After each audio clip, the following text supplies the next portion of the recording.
Assalamualaikum warahmatullahi wabarakatuh. Selamat pagi menjelang siang para siswa siswi pelajar Nusantara. Saya berharap pelajar Nusantara tetap semangat dalam menuntut ilmu, belajar sebagai upaya untuk berguna bagi kamu sekaliannya, para siswa pelajar Nusantara di masa-masa yang akan datang. Pada kali ini saya mau menyampaikan materi mata pelajaran PPKN kelas 10 SMA atau sederajat semester 1 bab 3 tentang pokok bahasan kewenangan lembaga-lembaga negara menurut Undang-Undang Dasar Negara Republik Indonesia tahun 1945. Para siswa pelajar Nusantara yang saya banggakan, pada materi ini, pada pokok bahasan ini, materi yang akan dikupas ada beberapa hal. Yang pertama, suprastruktur politik, kemudian ada infrastruktur politik, kemudian kita juga membahas bagian-bagian kekuatan suprastruktur politik yang tentunya tergolong ke dalam lembaga tinggi negara Kesatuan Republik Indonesia. Yang terakhir kita akan membahas tentang tata kelola pemerintahan yang baik. Inilah materi-materi yang akan dibahas, yang akan dikupas di dalam kewenangan lembaga-lembaga negara menurut Undang-Undang Dasar Negara Republik Indonesia tahun 1945.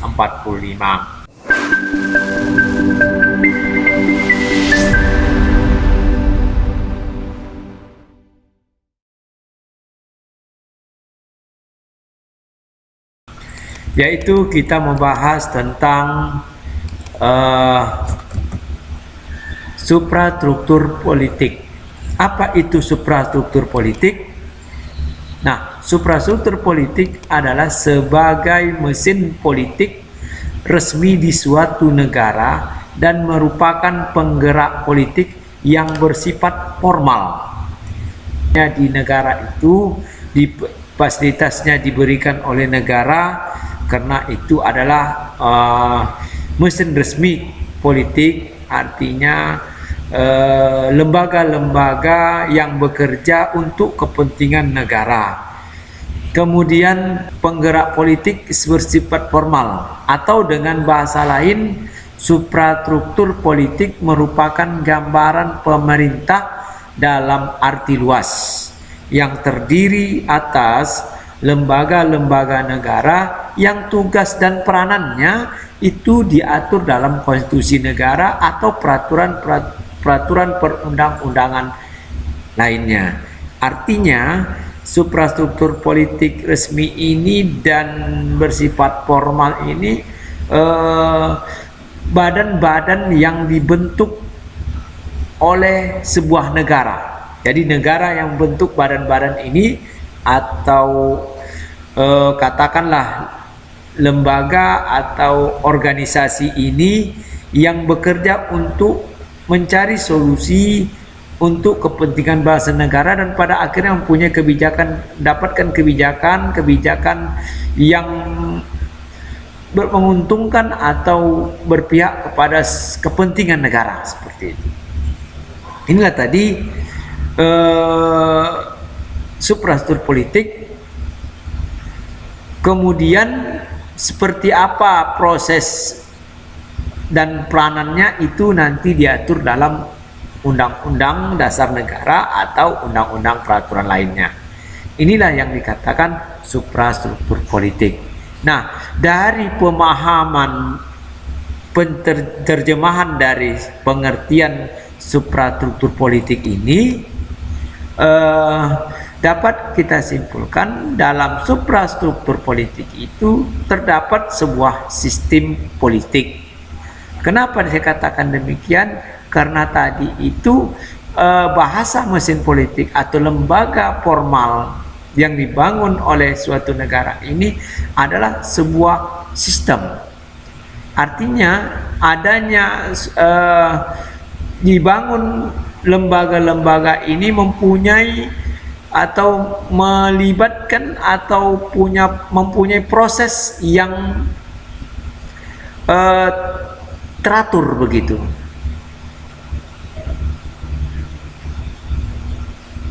Oleh sebab itu, maka struktur politik ini adalah bagian daripada sistem politik.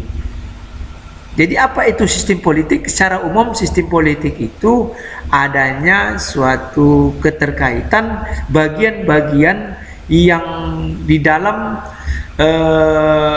lembaga politik itu.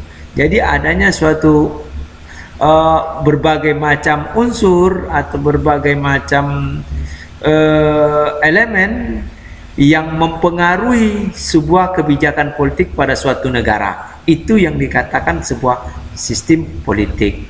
Nah, untuk lebih jelasnya apa itu sistem politik ini dijabarkan oleh beberapa tokoh ahli, yaitu sistem politik menurut Ashton. Apa itu? Bagaimana maksud dengan si pendapat sistem politik menurut Ashton? Sistem politik merupakan seperangkat interaksi yang abstraksi dari seluruh perilaku sosial melalui nilai-nilai yang dialokasikan secara otoritatif kepada masyarakat. Jadi sistem politik ini seperangkat atau suatu hal yang telah tersusun kemudian terbentuk yang di dalamnya saling mempengaruhi secara abstraksi dari seluruh perilaku sosial melalui nilai-nilai yang dialokasikan secara otoritatif yang telah dibentuk seperti itu, yang telah diarahkan seperti itu kepada masyarakat. Inilah menurut David Ashton. Kemudian menurut Robert Dahl, sistem politik mencakup dua hal, yaitu pola yang ditetapkan dari hubungan antar manusia, kemudian melibatkan sesuatu yang luas tentang kekuasaan antar dan kewenangan. Ini menurut Robert Dahl. Jadi ada dua pendapatnya. Satu, pola yang ditetapkan dari hubungan antar manusia, kemudian melibatkan sesuatu yang luas tentang kekuasaan dan antar kewenangan. Ini menurut Dahl. Kemudian menurut Plano, sistem politik sebagai pola hubungan antar masyarakat yang dibentuk berdasarkan keputusan-keputusan yang sah dan dilaksanakan dalam lingkungan masyarakat tersebut. Kemudian menurut Kanta Prawira, ini sistem politik adalah berbagai macam kegiatan dan proses dari struktur dan fungsi yang bekerja dalam suatu unit dan kesatuan yang berupa negara atau masyarakat. Jadi inilah tadi pengertian sistem politik. Jadi secara kesimpulannya ini sistem politik ini akan melahirkan output berupa kebijakan-kebijakan yang bersifat mengikat seluruh masyarakat pada suatu negara. Jadi dari sekian tadi itu, sistem politik itu akan melahirkan suatu kebijakan-kebijakan, dan kebijakan itu akan mengikat seluruh masyarakat dalam suatu negara tersebut. Karena itu tadi adalah kebijakan-kebijakan negara. Nah, karena tadi sistem politik ini tadi adalah mengikat seluruh warga negara, maka sistem politik ini tentu berbeda dengan sistem-sistem sosial lainnya. Untuk lebih memahami sistem politik ini, ada 4 ciri khas dalam sistem politik itu. Jadi ada 4 ciri khas yang terdapat di dalam kebijakan-kebijakan sistem politik. Yang pertama, daya jangkaunya universal. Ini meliputi seluruh warga negara atau masyarakat. Kemudian adanya kontrol yang bersifat mutlak terhadap pemakaian kekerasan fisik. Ini karena kebijakan itu adalah kebijakan negara, tentu kebijakan tersebut akan dipantau oleh negara, terutama hal-hal yang bersifat pemakaian kekerasan fisik. Kemudian hak membuat keputusan-keputusan yang mengikat dan diterima secara sah. Yang keempat, keputusan bersifat otoritatif, artinya mempunyai kekuatan legal dan kerelaan yang besar. Artinya keputusan-keputusan yang dibuat itu adalah keputusan yang sah yang dikeluarkan oleh negara dan mempunyai dan memiliki yang dikatakan kekuatan legalitas dan mempunyai kerelaan yang besar. Inilah tadi kesimpulan dari sebuah pengertian sistem politik pada sebuah struktur politik.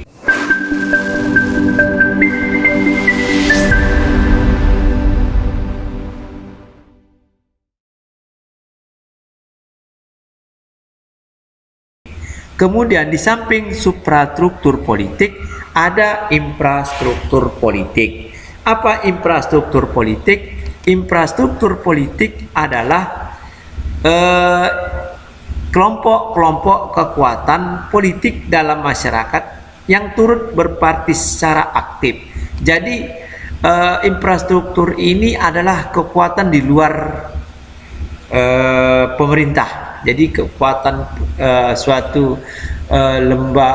lembaga di luar kekuatan pemerintah. Artinya lembaga ini atau organisasi ini atau kelompok-kelompok ini dibangun oleh masyarakat yang tentunya mempunyai maksud dan tujuan. Nah, seperti apa maksud dan tujuan infrastruktur ini? Maksud dan tujuannya ingin melibatkan diri atau menyertai proses keputusan politik yang dibuat oleh sebuah negara. Oleh sebab itu ada 4 lembaga kekuatan yang menyertai dalam infrastruktur ini. Yaitu yang pertama adalah partai politik, yang kedua kelompok penekan, yang ketiga media komunikasi politik langsung, dan kemudian ada media komunikasi politik tidak langsung. Apa itu partai politik? Partai politik organisasi politik ini atau partai politik ini dibentuk oleh sekelompok warga negara Indonesia yang secara sukarela atas dasar persamaan kehendak dan cita-cita untuk memperjuangkan kepentingan anggota masyarakat, bangsa dan negara melalui pemilihan umum. Jadi partai politik ini adalah organisasi yang dibuat oleh sebuah negara yang tujuannya untuk mendapatkan sebuah kekuasaan, ya, untuk mendapatkan sebuah kekuasaan, dan pada akhirnya kekuasaan itu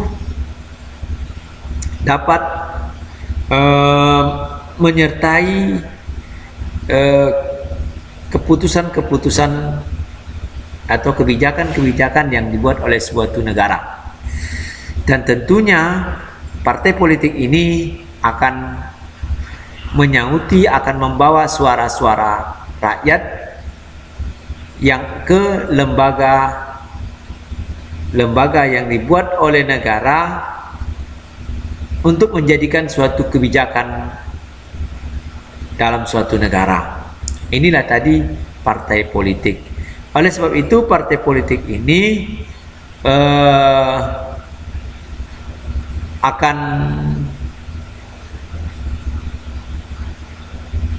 akan berkembang,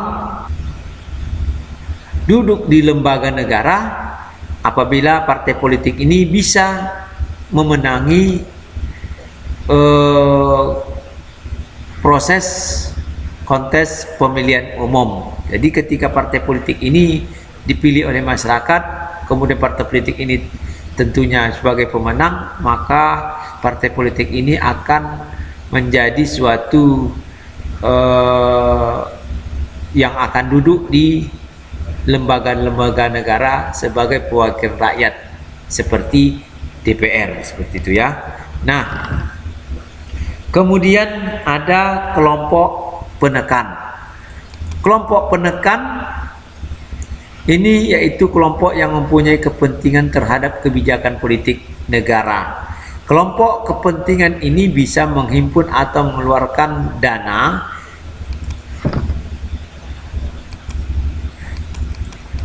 dan tenaganya untuk melaksanakan tindakan politik yang biasanya berada di luar tugas partai politik. Jadi kelompok penekan ini pada umumnya adalah di luar partai politik dan di luar dari pemerintah. Ini biasanya organisasi masyarakat ya, apakah dari golongan agama, pengusaha, pelajar dan lain sebagainya, yang ikut menyertai kebijakan-kebijakan politik yang dibangun pada suprastruktur politik tadi ya. Nah, kemudian media komunikasi langsung ini sarana atau alat komunikasi politik yang menyampaikan informasi pendapat secara langsung. Ini berupa media elektronik,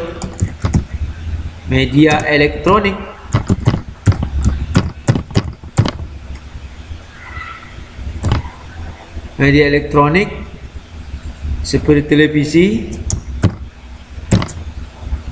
mungkin media sosial lainnya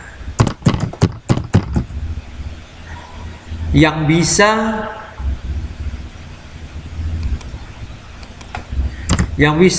menyampaikan aspirasinya kepada negara. Jadi ini tadi media komunikasi politik ya, sarana atau alat komunikasi proses penyampaian informasi pendapat politik secara langsung baik terhadap pemerintah maupun masyarakat. Media umum pada umumnya, media ini diantaranya media seperti media elektronik, televisi, media sosial lainnya.